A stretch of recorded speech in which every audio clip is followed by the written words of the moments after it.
It's the Metro on WDET. I'm Robyn, Vincent. We begin in the neighborhoods of Detroit, where one of the most popular programs is community violence intervention.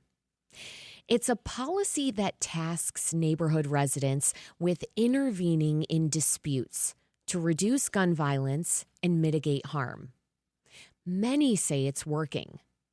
That's because it's attributed with helping to significantly reduce homicides, which continue to fall in Detroit. Now the city is trying to institutionalize community violence intervention work and programs like it. That's why Detroit created a new department, the Office of Neighborhood and Community Safety. What is the scope of the office's responsibilities, and how does it believe it can target and even alleviate the roots of violence? Teferi Brent is the office's first director. He's with us now. Director Brent, welcome to the Metro. Good morning, Robyn. Thank you so much for having me. It's an honor and a privilege to be here. Talk a little bit about what the strategies are for this office. Yes, so let's start with the mission statement, right? I don't go off script. It says the office will build a citywide culture, climate, and consciousness of peace through a holistic public health approach by developing and maintaining a community-centered public safety ecosystem that focuses on violence intervention, prevention, and community transformation. The office will prioritize supporting, listening to, and building trust with community members most impacted by violence, as well as collaboration and accountability with all stakeholders. Madam Mayor Sheffield always says that safety is more than the absence of harm. It is the presence of belonging, opportunity, and community. We're hearing some very idealistic ideas. What exactly will your office be doing on the day-to-day to make some of those things a reality? Yes, ma'am. I appreciate you for asking that question so much. So there will be roughly 6 divisions under our office, right? Those divisions include CVI Shot Stopper Program, right, which we have 7 CBOs doing grassroots work on a day-to-day basis as it pertains to violence intervention, interruption, prevention, and community transformation. There will also be the GVI and Ceasefire Initiative, which is, we've had that for several years here. It's also up under the office. In addition to those things, here are the newer initiatives, and some of these will be affixed to or will have affixed to them a liaison, and that's our conflict resolution and restorative practice coordination.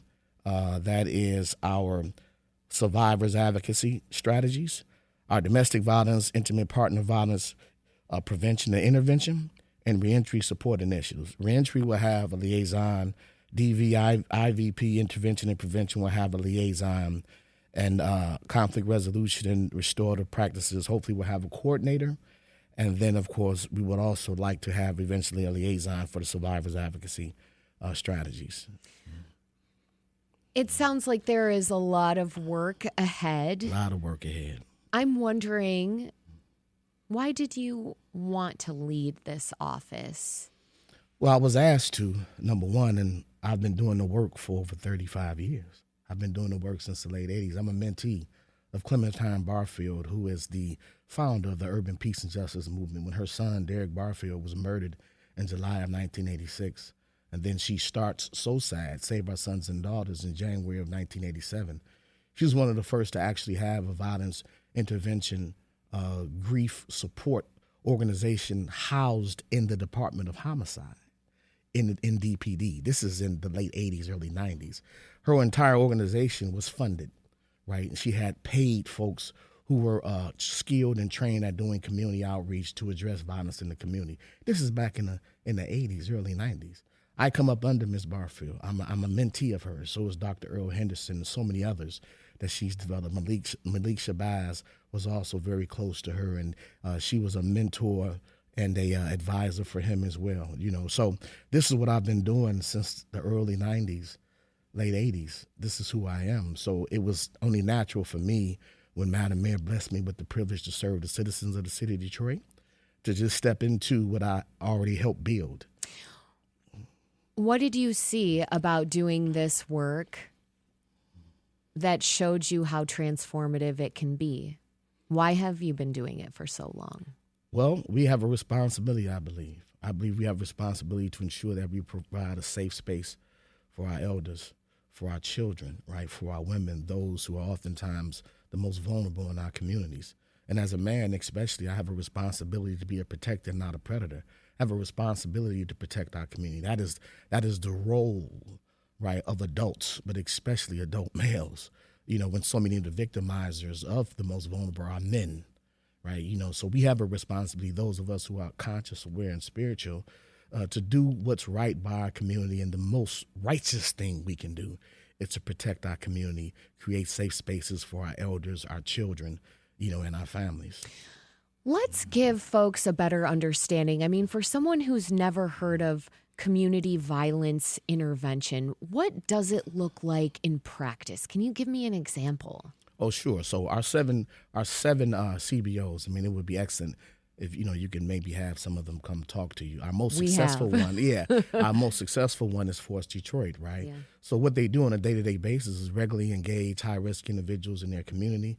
They've identified them through building healthy, wholesome relationships, not just with the young men, but also with their families. They're actively involved in the schools on a day-to-day basis. They provide conflict resolution, de-escalation, anger management training, restorative practices, right? They provide them with job training. They provide them with other resources that can help them, see life through a different lens other than their immediate reality, but also take advantage of the opportunities that are presented to them by exposing them to those opportunities and giving them the skills, right, to take advantage of those opportunities and to thrive and to be successful in those spaces, right? But the most important things that our groups do on the ground is, one, they intervene in violence. They stop the shooting.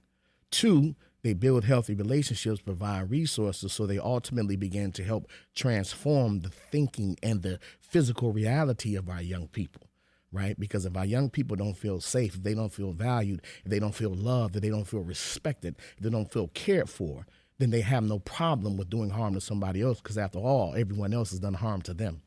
You see, so they build community. That's really what they do very, very well. Those groups that are very successful, and all our groups are pretty successful, they do an excellent job with helping young people to understand what their role is in the community, that they have a community that cares for them, that loves them, that wants to keep them safe, that wants to see them be successful, to the extent that they're willing to provide them with the resources that has been denied to them for whatever reason for so long, to help them be successful, to help them live, and to help them thrive and not just survive. That's the issue. So many of our young folks, especially our young males, they're just surviving. Right? They haven't been put into place. They haven't been resourced in such a way where they can transition out of just a survival mindset and start thinking about what does success and excellence and greatness look like. This is a tall order, Director Brent. I mean, you are talking about not just intervening and lowering violence, but in actually taking a holistic lens. Yes, ma'am. And asking, how can we help folks to carve a path toward a place of success, a place of happiness, of thriving, as you've said. What are some of the biggest challenges in trying to do that right now? I mean, you mentioned, actually intervening in moments of violence and then taking things from there. And I think as someone is listening to this, they're envisioning just how difficult that might be. Talk about that. Well, it's always a challenge because the issue is building relationships. Yeah. Making that connection and then convincing young folks, the young men especially, and the young sisters, convincing them that you care for them. And the way that they know that you care for them is how you show up for them, how consistent you are, right? If they're struggling with housing, do you help to house them? Do you help to house their mothers, right? If they don't have clean clothes, if they don't have good shoes, Are you helping them with clean clothes, new clothes, and good shoes? If they're struggling academically, are you assisting them academically? If their little brothers and little sisters are having issues and they don't have clothes and they're not eating in a healthy way every day, how are you meeting their immediate needs? That's what it looks like. That's what love looks like. Are we addressing the immediate needs and the immediate challenges that young people face on a day-to-day basis? And again, like I said, we have to transition them. And so there are 3 phases. First is intervention. We got to stop the shooting, right? Then it's prevention. Are we literally talking about stopping the shooting? Initially. When you say intervening on violence, are we talking about some folks have pulled out guns and this is a moment where someone might get shot? Are we talking about actually intervening in that moment? Well, some of us have actually done that. I know I've done it at least 5 times in my life, stood in the middle of shootouts. Many of our interrupters have done that, right? But that's not just what I'm talking about. Can we stay on that for a moment, though? Can you talk about what that has been like? It's been necessary, right? You know, when you're in that moment and you have made the commitment to give your life to save life, you don't even think about it. You just get activated, right? That's what you do, because now their lives become more important than yours. You know, so that's what our CVI groups do every day. And not just that, you know, if some shootings have occurred, right, or they hear of it, because they don't, you know, it's all alleged, right? Yeah. Then they know to get involved with the 2 groups, sit them down, get them to, you know, to agree to a moratorium. You know, sometimes folks have to be relocated, you know, but oftentimes it's a matter of a conversation and giving them an alternative approach towards resolving the conflict. You know, so it's very, very, very intense, but our groups absolutely do that. But then once you convince them and you offer them another alternative, another lens through which they can see their immediate reality, then it becomes, okay, what do you do after that? And that's where the community transformation part comes in at. And that's the purpose of this office. The purpose of this office, according to Madam Mayor's vision and direction, is to provide long-term resources and strategies for the people in our community who have been compelled for whatever reason to commit acts of violence. Because the real question is, you know, there are 4 million households in this country where children and guns coexist. The issue is not just gun safety, for instance. It's not the issue. The issue is, why do we live in a society? Why do we live in a country where people only feel safe if they have guns in their homes? Meaning we need to look really hard at how we are resolving conflicts. No, we need to look really hard about how we are putting ourselves in situations that can lead to conflict. See, Ms. Barfield, for instance, she taught us, she has a disdain for the whole term community violence intervention. Why is that's that? really DOJ language. Ms. Barfield's position is, and this is Madam Mayor's position, it's about building peace. When you build a peaceful community, conflict is an afterthought. You don't have to do conflict resolution because you're not a violent, you're not a hostile, you're not a volatile person. You're peaceful, right? So that speaks to your value system. That speaks to your access to immediate needs. That speaks to your family structure. That speaks to the kind of relationships that you build. Director Brent, I'm Yes, wondering ma'am. what you think the power is in that reframing. I mean, that's the community transformation part. That's the ultimate objective, right, of all of this work, is how do we create safe and healthy community? And that's just not, so this is the mistake that we make, right? We just focus on the micro, not realizing there's a huge macro. So there's a storm coming in our community. Essential goods, all-time high. Gas prices, all-time high. 500,000 African-American women laid off. How do you think that's impacting our community, right?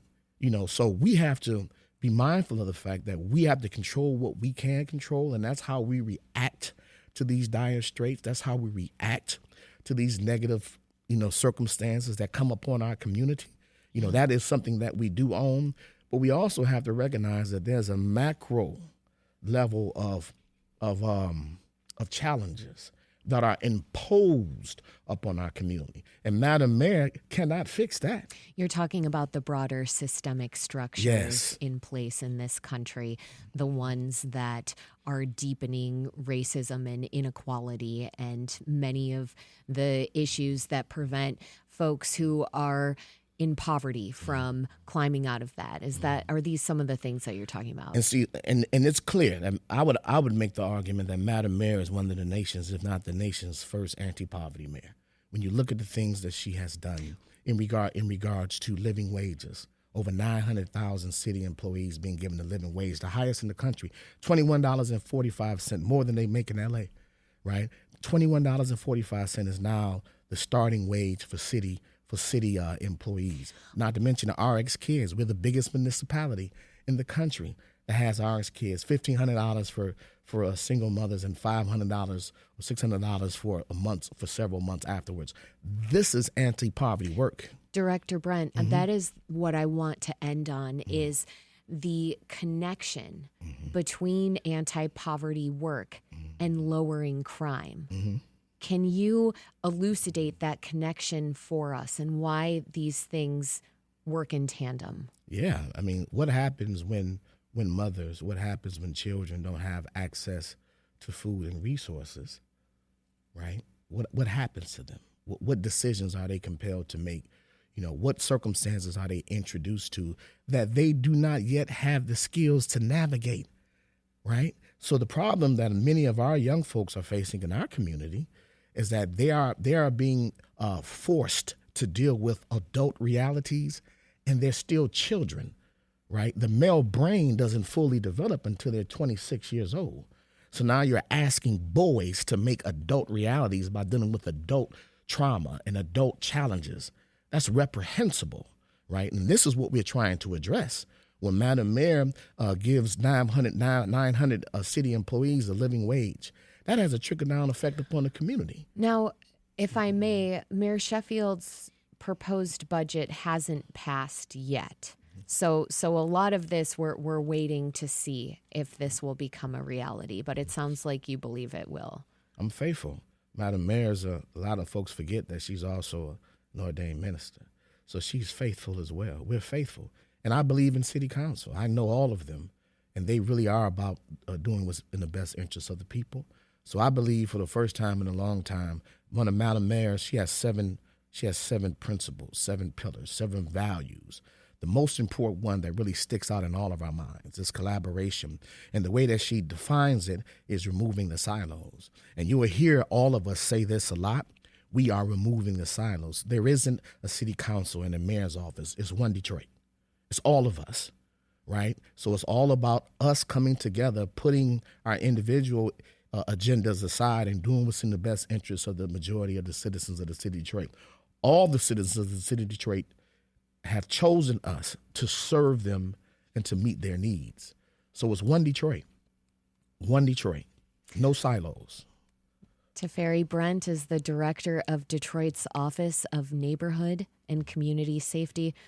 Director Brent, thank you so much for joining me. Yes, ma'am. Thank you so much for having me. It's an honor and a privilege.